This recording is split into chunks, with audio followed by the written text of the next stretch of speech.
Esta es tu historia. Esta es mi historia. Pero principalmente, esta es la más grande historia que se haya contado. Esta es la historia de Dios.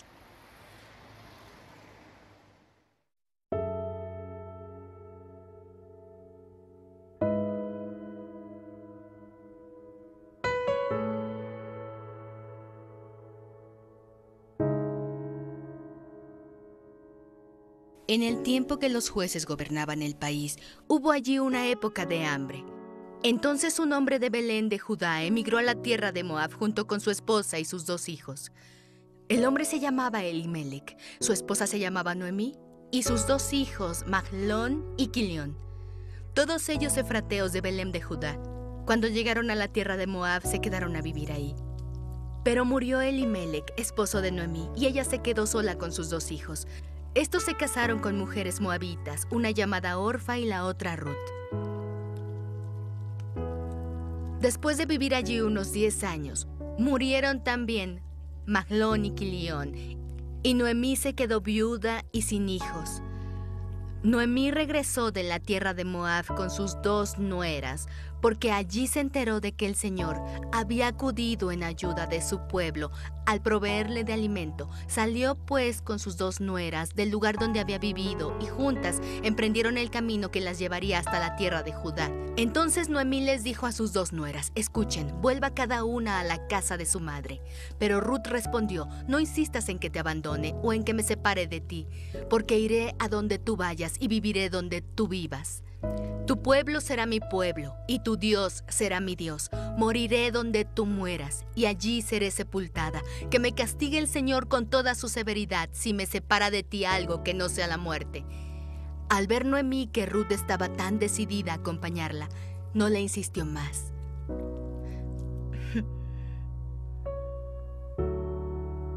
Sesión 9. La fe de una mujer extranjera.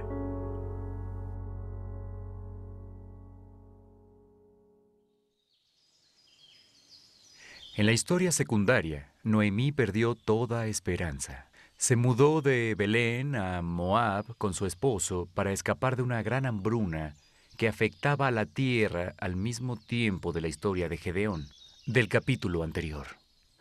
No mucho tiempo después de que llegaron, su esposo murió, pero aún tiene a sus 2 hijos que la cuidan. Al estar en Moab, ambos se casan con mujeres moabitas y luego de 10 años, trágicamente, sus 2 hijos mueren. Al perder a su familia, Noemí decide que es tiempo de volver a casa a Belén. Sus nueras deciden que quieren ir con ella. Noemí les suplica que no vayan. Les dice que tendrán una mejor vida si se quedan en Moab. Su discurso lo termina con estas dolorosas palabras: no, hijas mías, mi amargura es mayor que la de ustedes. La mano del Señor se ha levantado contra mí. Ruth 1:13. En la historia secundaria vemos que ya perdió toda esperanza, y ella siente que es el resultado de todo lo que hace el Señor en la historia primaria. Noemí pudo convencer a una de sus nueras de quedarse, pero la otra, Ruth, insistió en ir con ella. Así le comenta su decisión: porque iré a donde tú vayas y viviré donde tú vivas. Tu pueblo será mi pueblo y tu Dios será mi Dios. Ruth 1:16.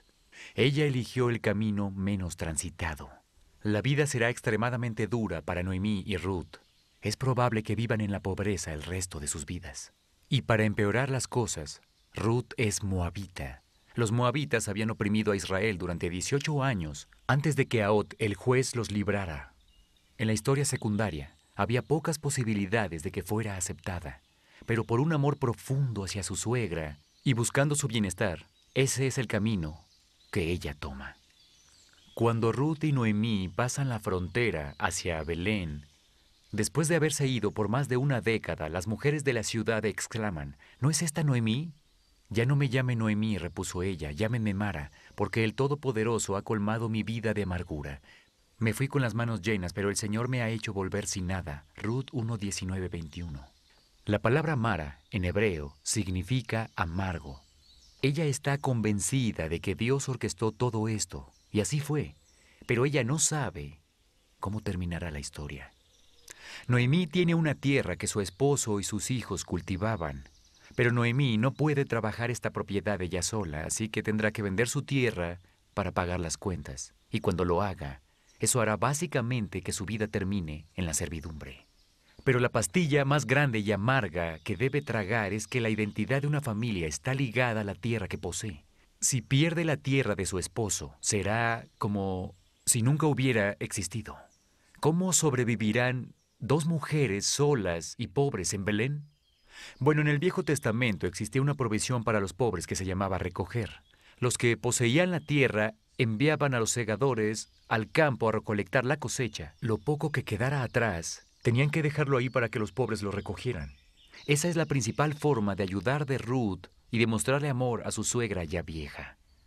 Ella iba a ir a recoger y esperaba llevar a casa suficiente grano para que sobrevivieran.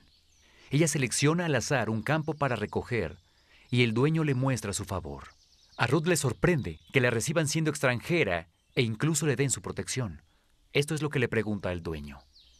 ¿Cómo es que le he caído tan bien a usted hasta el punto de fijarse en mí, siendo solo una extranjera? Ya me han contado, le respondió Boz, todo lo que has hecho por tu suegra desde que murió tu esposo, cómo dejaste padre y madre y la tierra donde naciste y viniste a vivir con un pueblo que antes no conocías.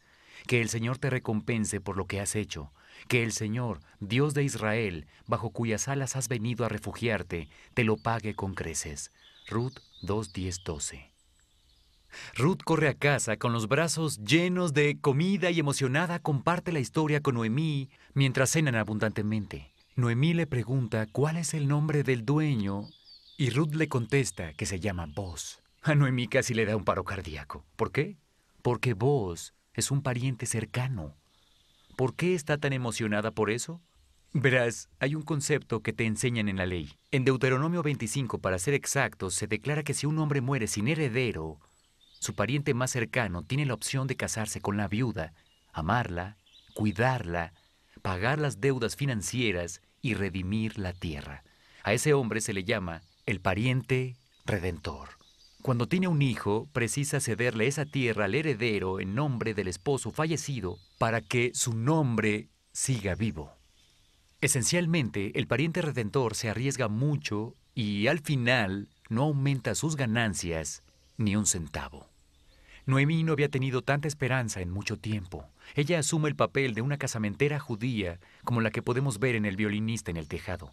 Le dice a Ruth que se dé una ducha, se aplique un poco de Chanel 5 y se ponga su vestido del Sabbat. Luego tenía que ir a la casa de Boz esa noche y hacer el papel de Cenicienta. Necesitaba esperar hasta que él terminara de comer. Nunca te acerques a un hombre con el estómago vacío. Cuando se hubiera dormido, ella tenía que entrar, descubrirle los pies y recostarse al pie de su cama. Boz entendería exactamente lo que Ruth hacía. Era una forma no verbal de pedirle matrimonio. Así que Ruth hace todo lo que Noemí le dice. Boz se despierta sorprendido y pregunta quién es, y ella contesta, soy Ruth, su sierva. Extienda sobre mí el borde de su manto, ya que usted es un pariente que me puede redimir. Ruth 3:9. La palabra para manto en hebreo es la misma palabra para ala. Cuando Ruth conoció a Boz, él se refirió al ala de Dios proveyéndole un refugio. Ruth ahora le estaba pidiendo a Boz que fuera el ala de Dios para ella. Y él acepta, ejerce su obligación y ellos se casan. No solo compró la tierra de viuda de Ruth, sino también la tierra de su hermano y la de su padre, arriesgando su propio patrimonio sin agregar ni un solo centavo a su tesoro personal, y los redimió a todos. ¿Qué hace que Boz aparte su atención de sus propias necesidades egoístas y quiera ayudar a una extranjera? Porque resulta que Boz, el que ahora es un hombre fuerte, adinerado y respetado en Belén, sabía lo que era ser un extranjero. Nos enteramos en otra parte de la historia de la Biblia que la madre de Boz es Rahab, la ramera. Rahab fue la prostituta cananea que escondió a los espías de Josué cuando inspeccionaban la tierra. Ella arriesgó su vida y como resultado fue adoptada en la familia de Israel.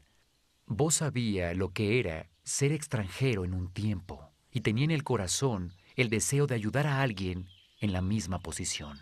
Resulta ser que esa persona era Ruth. Ruth y Boz tuvieron un hijo varón. Ese pequeño aún no lo sabía, pero heredaría la tierra de su padre, Mahlón, a quien no conoció, y conservaría el nombre de esa familia por un acto de amabilidad de Boz. Las mujeres del pueblo le decían a Noemí: alabado sea el Señor que no te ha dejado hoy sin un redentor. Ruth 4:14. En la historia secundaria, Noemí pensó que su vida había acabado, que Dios la había abandonado, pero ella se equivocaba. Noemí tomó a su nieto y lo acurrucó en su regazo. Las mujeres del pueblo esparcen el chisme. Noemí tiene un hijo. ¿Qué pasó con el nombre de Mara? ¿Amarga? No se le quedó. Volvió a ser llamada Noemí, que en hebreo significa hermosa. Y su vida se volvió hermosa también. Ahora tenía un hijo que trabajaba la tierra, lo que significaba que el nombre de su esposo, Elimelec, seguiría vivo. El nombre del pequeño era Obed, que significa trabajador. Parece un nombre aburrido, hasta que entiendes toda la historia.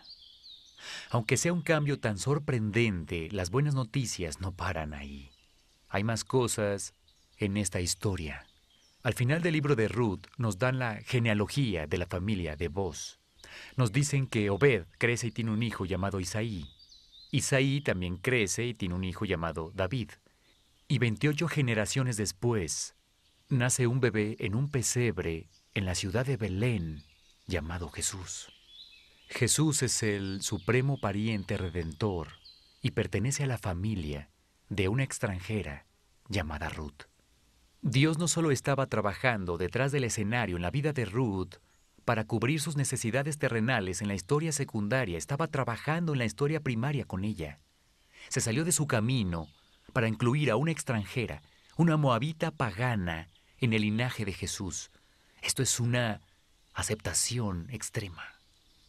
En la historia secundaria, su vida parece sin esperanzas, sin acceso a la aceptación. En la historia primaria, Dios redime su vida y la acepta como su hija. Tal vez ahora tu propia historia parezca sin esperanzas, con un sabor amargo. Pero recuerda, si amas a Dios y alineas tu vida con sus propósitos, como aprendimos en Romanos 8:28, Dios está haciendo que todo esto sea para bien.